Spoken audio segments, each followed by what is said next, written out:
सभी को अक्षय तृतीया की हार्दिक शुभकामनाएं।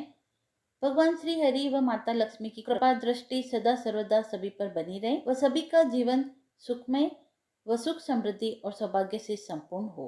आइए जानते हैं अक्षय तृतीया का महत्व व उसकी कथा। हिंदू धर्म में साल में 4 तीज मनाई जाती है। हर तीज का अपना अलग महत्व है और ये सभी बड़ी धूमधाम से मनाई जाती है। अक्षय तृतीया वैशाख शुक्ल पक्ष की तृतीया तिथि के दिन मनाई जाती है।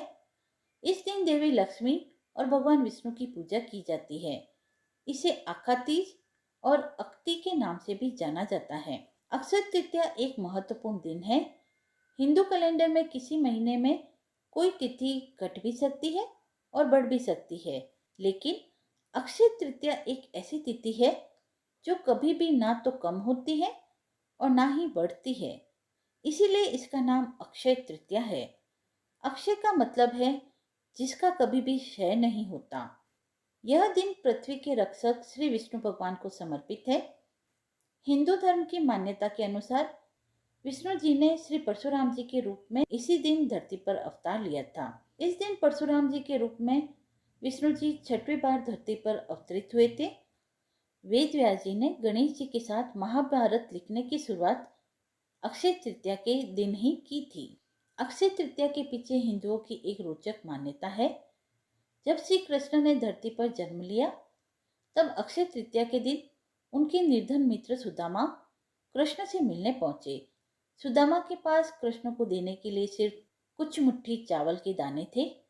वही सुदामा ने कृष्ण के चरणों में अर्पित कर दिए, परंतु अपने मित्र एवं सबके हृदय को जानने वाले अंतर्यामी भगवान सब कुछ समझ गए और उन्होंने सुदामा की निर्धनता को दूर करते हुए उसकी झोपड़ी को महल में परिवर्तित कर दिया और उसे सब सुविधाओं से संपन्न कर दिया।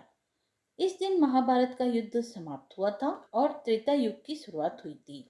महाभारत में अक्षय तृतीया की एक और कथा प्रचलित है। इसी दिन दुशासन ने द्रौपदी का चीरहरण किया था। द्रौपदी को इस चीरहरण से बचाने के लिए श्री कृष्ण ने कभी न खत्म होने वाली साड़ी का दान दिया था।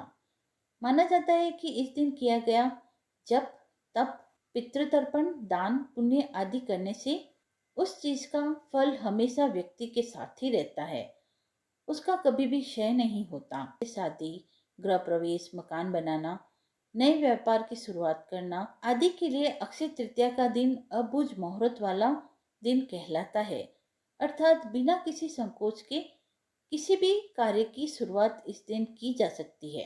इसी दिन महाभारत के युधिष्ठिर को अक्षय पात्र की प्राप्ति हुई थी।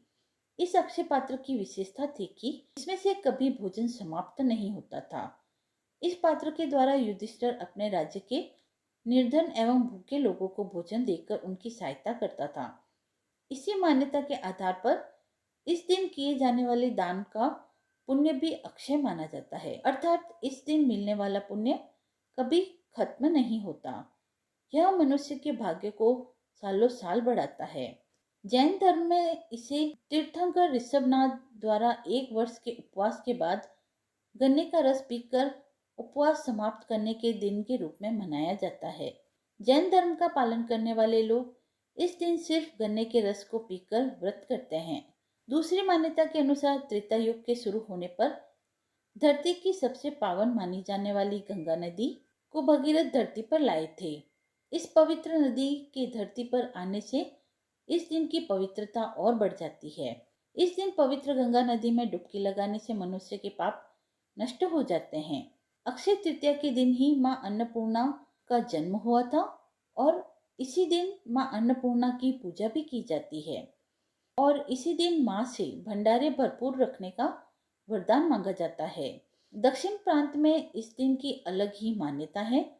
उनके अनुसार इस दिन कुबेर ने शिवपुरम नामक जगह पर शिव की आराधना कर उन्हें प्रसन्न किया था। कुबेर की तपस्या से प्रसन्न होकर शिवजी ने कुबेर से वर मांगने को कहा। कुबेर ने अपना धन एवं संपत्ति लक्ष्मी जी से पुनः प्राप्त करने का वरदान मांगा। तभी शंकर जी ने कुबेर को लक्ष्मी जी का पूजन करने की सलाह दी।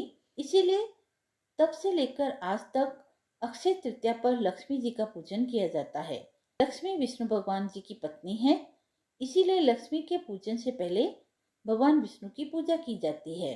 ज्योतिषियों के अनुसार अक्षय तृतीया के दिन सूर्य और चंद्रमा अपनी संपूर्ण उच्च क्षमता के साथ बराबर चमक बिखेरते हैं। वृंदावन स्थित श्री बांके बिहारी जी मंदिर में भी केवल इसी दिन श्री विग्रह के चरण दर्शन होते हैं, अन्यथा वे पूरे वर्ष वस्त्र से ढके रहते हैं। भगवान बद्री का आश्रम के दर्शन अक्षय तृतीया के दिन से ही प्रारंभ होते हैं। आइए अब सुनते हैं अक्षय तृतीया की व्रत कथा। अक्षय तृतीया की कथा सुनने तथा विधि से पूजा करने से बहुत लाभ होता है। इस कथा का पुराणों में भी महत्व है। जो भी इस कथा को सुनता है, विधि से पूजन व दान आदि करता है, उसे सभी प्रकार के सुख, संपत्ति, धन, यश, वैभव की प्राप्ति होती है। इसी धन एवं यश की प्राप्ति के लिए वैश्य समाज धर्मदास नामक व्यक्ति ने अक्षय तृतीया का महत्व जाना। बहुत पुरानी बात है। धर्मदास अपने परिवार के साथ एक छोटे से गांव में रहता था। वह बहुत गरीब था। वह हमेशा अपने परिवार के भरण पोषण के लिए चिंतित रहता था। उसके परिवार में कई सदस्य थे। धर्मदास बहुत धार्मिक प्रवृत्ति का व्यक्ति था। एक बार उसने अक्षय तृतीया का व्रत करने का सोचा। अक्षय तृतीया के दिन बहुत जल्दी उठकर उसने गंगा में स्नान किया। फिर विधि पूर्वक भगवान विष्णु की पूजा अर्चना व आरती की। इस दिन अपने सामर्थ्य के अनुसार जल से भरे घड़े, पंखे, जौ, सत्तू, चावल, नमक, गेहूं, गुड़, घी, दही, सोना तथा वस्त्र आदि वस्तुएं भगवान के चरणों में रखकर ब्राह्मणों को अर्पित की। यह सब दान देखकर धर्मदास के परिवार वाले तथा उसकी पत्नी ने उसे रोकने की कोशिश की। उन्होंने कहा कि अगर धर्मदास इतना सब कुछ दान दे देगा तो उसके परिवार का पालन पोषण कैसे होगा। फिर भी धर्मदास अपने दान और पुण्य कर्म से विचलित न हुआ और उसने ब्राह्मणों को कई प्रकार का दान दिया। उसके जीवन में जब भी अक्षय तृतीया का पावन पर्व आया, प्रत्येक बार धर्मदास ने विधि से इस दिन पूजा, दान आदि कर्म किए। बुढ़ापे का रोग, परिवार की परेशानी भी उसे उसके व्रत से विचलित न कर सके। अक्षय तृतीया के दिन किए गए दान, पुण्य व पूजन के कारण वह अपने अगले जन्म में बहुत धनी एवं प्रतापी राजा बना। वह इतना धनी और प्रतापी राजा था कि त्रिदेव तक उसके दरबार में अक्षय तृतीया के दिन ब्राह्मण का वेश धारण कर उसके महायज्ञ में शामिल होते थे। उसके राज्य में सभी प्रकार का सुख, धन, सोना, हीरे, जवाहरात, संपत्ति की किसी भी प्रकार की कमी नहीं थी। उसके राज्य में प्रजा बहुत सुखी थी।